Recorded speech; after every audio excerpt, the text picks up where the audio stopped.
we'll start with Mr. Mazier for 6 minutes. Thank you, Chair. Thank you, Ambassador, and others for attending here today. Ms. Stewart, according to the Climate Change Performance Index that was released during COP29, Canada now ranks 62nd out of 67 countries in the environmental performance. Given that your mandate includes representing Canada internationally, do you take responsibility for this ranking? Thank you very much for your question. One of the main reasons that is important for me to engage internationally is so that countries can respect where we're coming from. You know, unlike peer countries, Canada's emissions were on a steady upward climb before we introduced the 2016 Pan-Canadian Framework. And it's important to note what we've been doing to reduce those emissions. And so by talking about... Ambassador, the question was pretty straightforward. Do you take any responsibility for the ranking? The Canada is now 62nd out of 67 countries. Just a yes or no. Do you take any responsibility? Point of order, Mr. Chair. Oh, yes. A little bit of respect and decorum for our nonpartisan officials would be appreciated. Noted. Mr. Mazier? Just a yes or no. Do you take any responsibility for this ranking? I take responsibility for explaining what Canada is doing on climate change internationally. Thank you. Ms. Stewart, according to Minister Guilbeault's department, your work includes, quote, advancing the Prime Minister's global pricing outreach, end quote. When you visit countries around the world, do you ever encourage them to implement a carbon tax on their own? Yes or no? One of my responsibilities is to advance an initiative called the Global Carbon Pricing Challenge. And we now have 18 members, 18 countries that have signed up to this challenge, recognizing the value of carbon pricing as a policy tool to help reduce emissions. And just this past COP29, we welcomed 3 more members to the table, including Uruguay, Finland, and Nigeria. Again, Ambassador, do you encourage countries to implement a carbon tax? Just a yes or no answer. I am promoting something called the Global Carbon Pricing Challenge to illustrate the value of carbon pricing as one of the important tools that Canada is using to help reduce emissions. And I'm very pleased to see that more and more members have been joining this initiative at the leader level, including the EU, France, Uruguay, Finland, to also help advance carbon pricing. Ambassador, can you explain? Point of order, Mr. Chair. Yes, point of order, Mr. Van Koeverden. I hope that we can encourage members to be kind and courteous to our witnesses who have taken time out of their busy schedules to be here and share their insights with us today. I agree, and we'll keep in mind that the ambassador is not an elected political figure, so maybe that should be taken into account. Go ahead, Mr. Mazier. So I guess where we're at with the conversation, I just asked, do you promote and encourage countries to implement a carbon tax? And I think you did refer to the carbon pricing, carbon tax. We know it as a carbon tax here in Canada. That is our system. So you do promote that. Point of order, Mr. Chair. Yes, Mr. Van Koeverden. As the member opposite knows, the Supreme Court has already said that our carbon pricing is not a tax. He knows that very well. That's true, but it's not a point of order. It's a point of information or debate. Go ahead, Mr. Mason. Actually, I believe I was just asking Ms. Stewart to confirm that she does promote the carbon tax to other countries. I would say there is a genuine interest internationally in the Global Carbon Pricing Challenge. And there are now 18 members that have signed up because they see carbon pricing as a valuable policy tool to reduce emissions. I have another question here for you. According to reports, you charged Canadian taxpayers $254,000 in travel expenses in less than 2 years on the job. During your travel, did you ever promote or discuss Canada's carbon tax? Yes or no? So I was appointed climate change ambassador for Canada to engage internationally. And I do take my do what, responsibilities Ambassador? very Do what? seriously when What it did you do? comes to traveling. Did you I am Point there. of order, Mr. Excuse me, Chair. Mr. Mazur, I think we need to give Ms. Stewart a chance to respond, but I don't see why this is personally on neither side, why this is so complicated. I mean, the ambassador's role is to promote our approach to fighting climate change, and that would probably, I would imagine, the ambassador promotes all the policies that we have, including capping methane emissions. But I don't know, is it? Were you still answering, Ms. Stewart, or? That's right, Mr. Chair. I promote all of the policies that Canada is implementing and all of the incentives that we've been promoting in order to help address climate change. All of the policies, including the carbon tax. Thank you. When was the last time you traveled to Canada in your role as Canada's climate change ambassador? I was in Canada in September. Where is your main office located? I am based in Switzerland.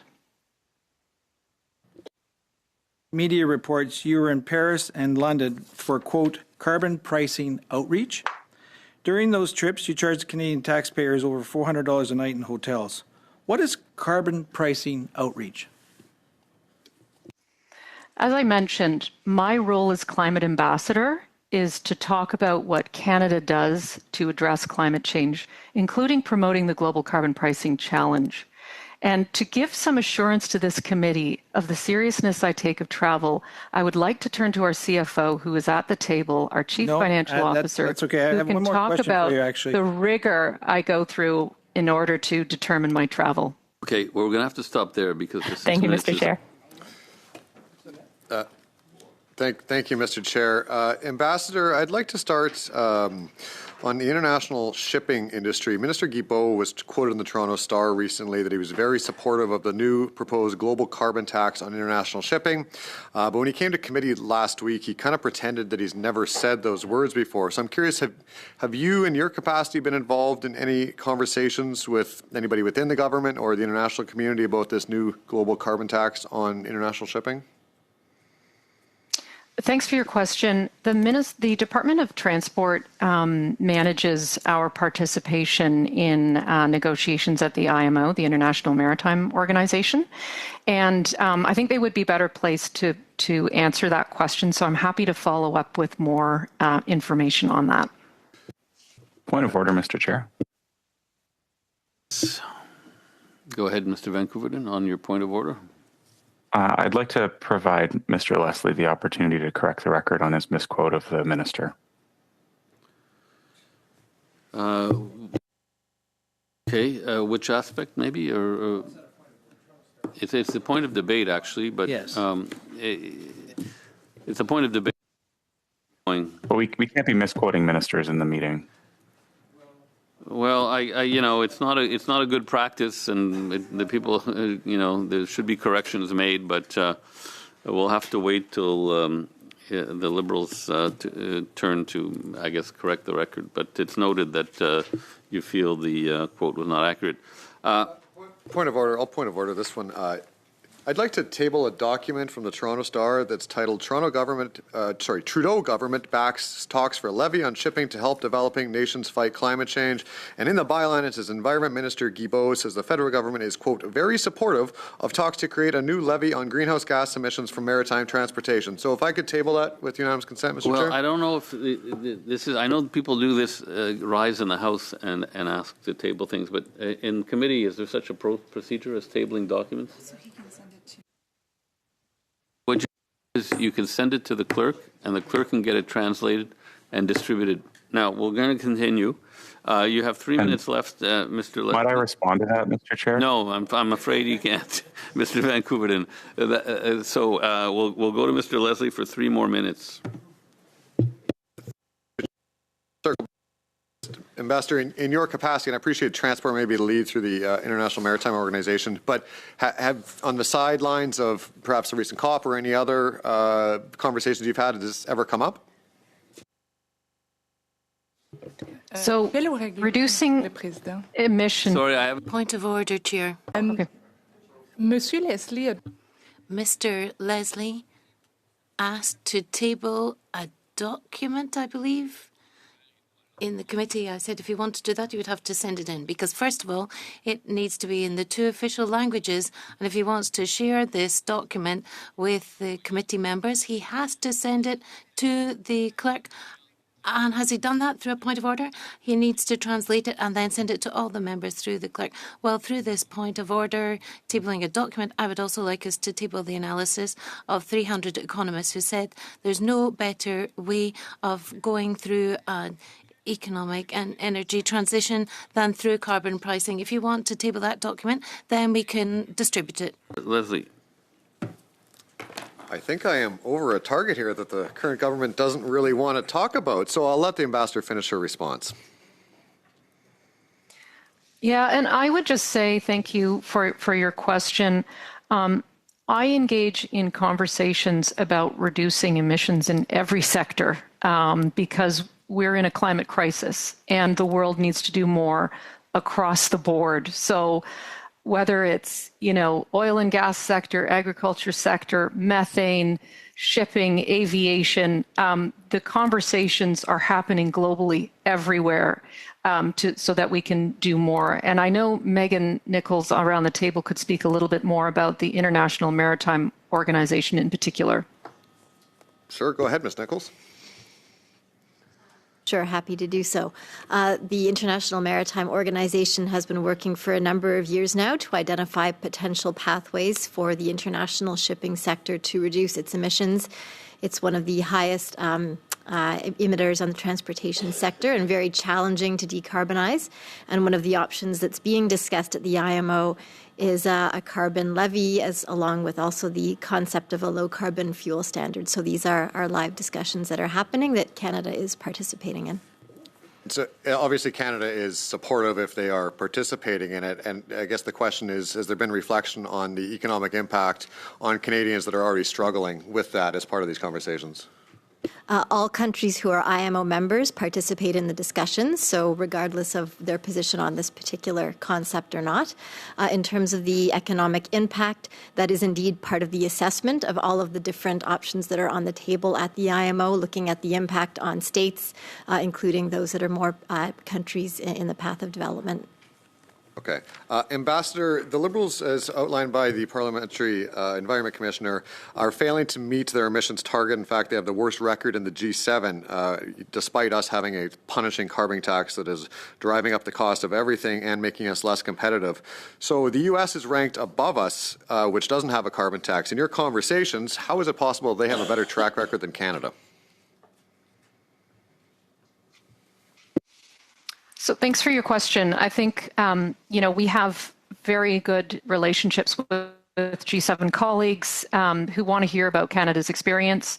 And, they know that not everything's easy. It wouldn't be called ambitious if it was easy. So I think it's important to share our experience and learn from each other. Thank you. Certainly, Canada has a unique situation being who we are. Thank you. We're going 4 minutes, Mr. Deltel. Thank you, Chair, and good morning.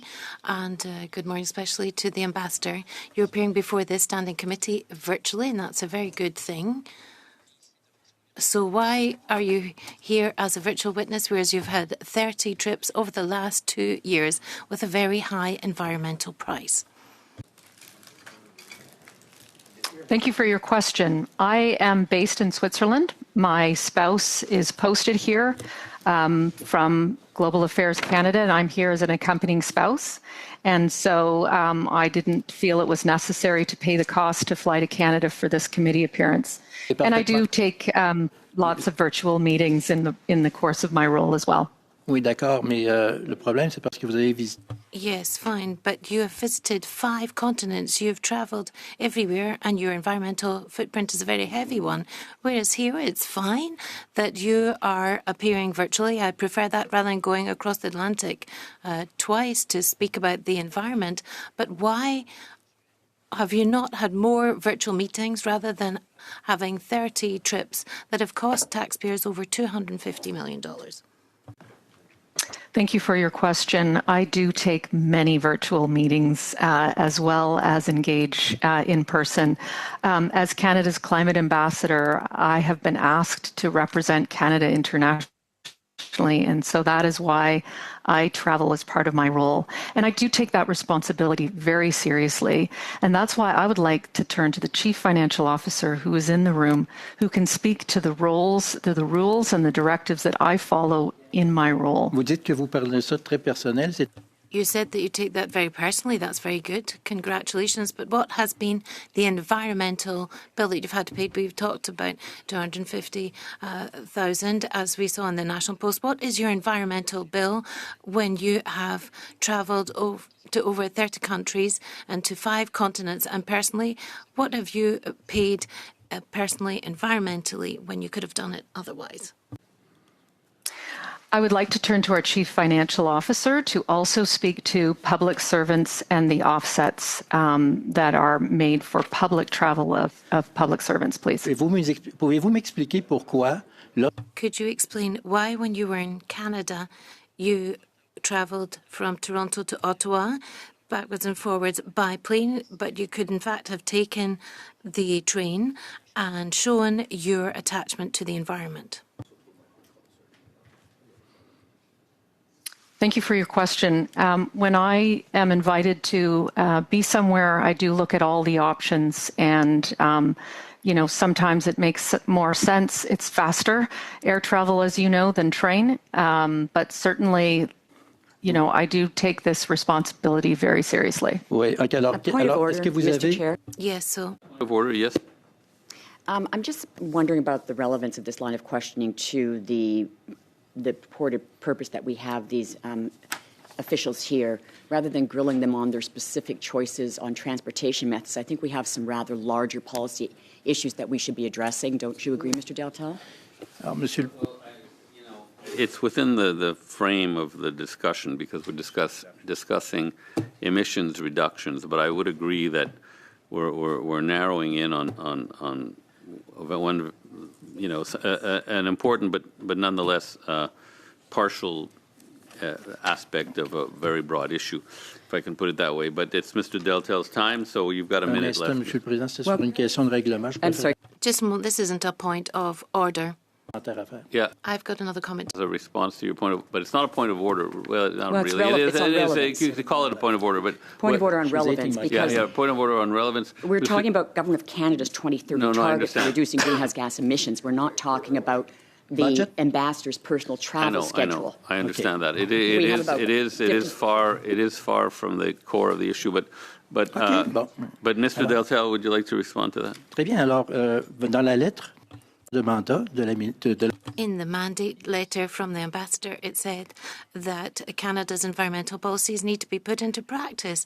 So taking the plane rather than train and having meetings abroad over the 5 continents when you can actually do it virtually, is that really the government policies of this Liberal government? I would like to turn to the Chief Financial Officer to talk about public servants' travel. Thank you. Merci. Go ahead. Is it Ms. Drainville? Yeah. Pour la question. Thank you for that question.